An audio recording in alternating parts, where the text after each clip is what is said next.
It's alive! It's alive! Not yet.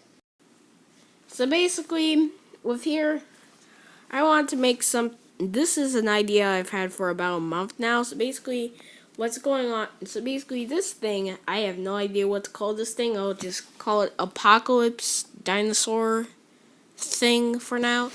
So Apocalypse Dinosaur thing.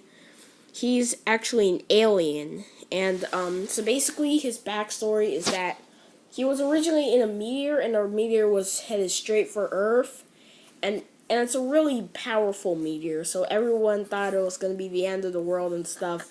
But then the meteor lands right in Mount Fuji. But then, the alien bacteria and stuff mixes with the lava and magma and stuff. And it mutates into this. When it first makes landfall, it looks like this. And then it grows over the course of a few months and becomes this thing. And this creature is so powerful that basically it is what everyone thought the meteor that spawned it was going to be the end of the world. It's basically so this thing is pure evil. It's bent. It's basically it will stop at nothing to accomplish its goal, and its goal is to destroy all life on Earth. So you might be wondering, why does this weird thing, the apocalypse dinosaur thingy want to destroy everything so much? Well, the truth is, we don't know, and we may never know. So the abilities of the apocalypse dinosaur thingy is that its main ability is this beam that extends outward, and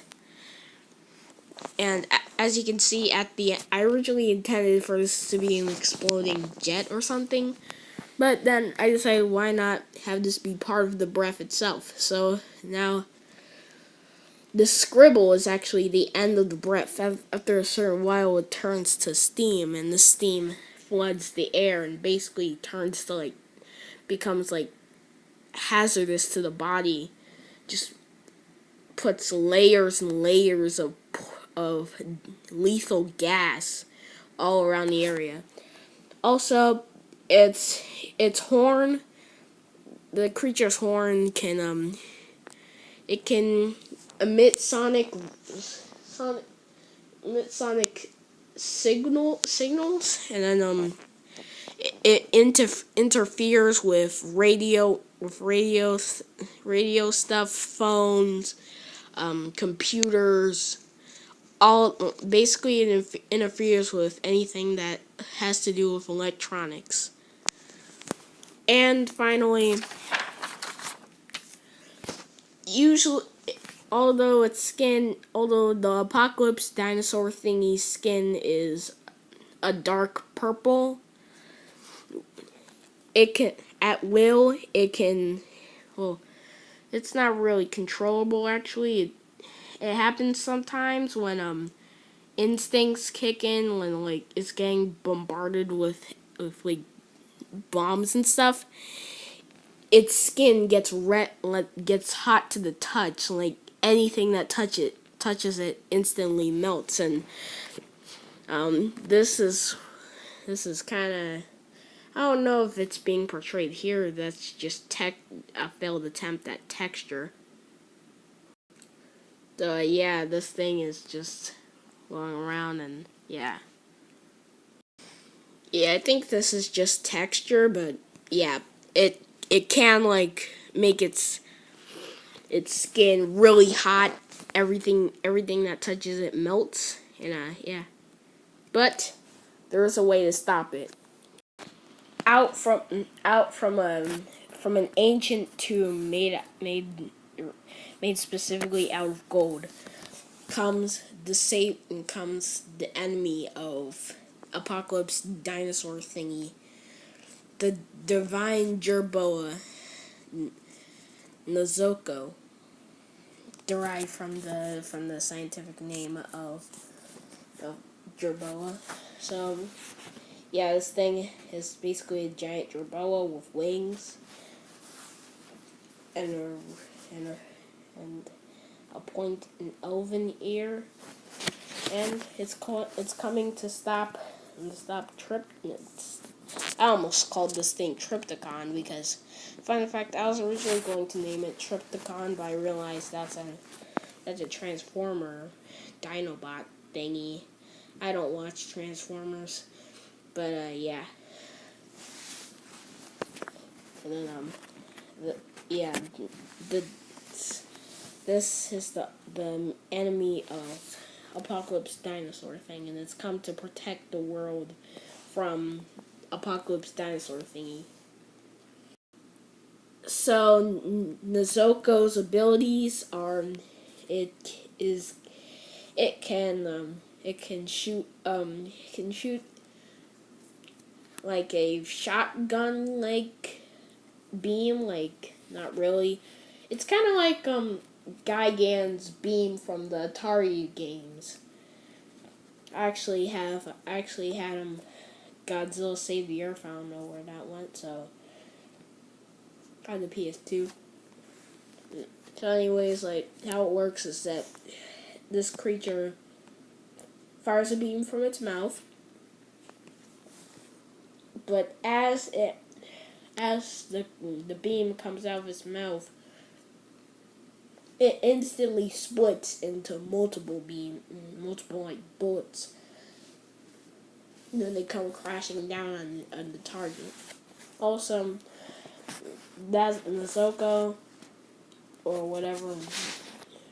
Nasoko, I don't know how to pronounce it, but the Divine Jerboa thing can set its tail ablaze and use that to light Apocalypse Dinosaur thing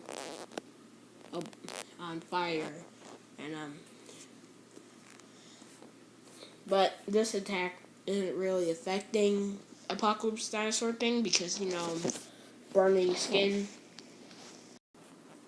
Okay, I don't like the name Nozoko anymore actually, so I'm scrapping it. So the Apocalypse Dinosaur thing and the Divine Jerboa clash in a beam fight with Jerboa's splitting beam and the Apocalypse Dinosaur thing's destruction beam, and eventually both beams explode.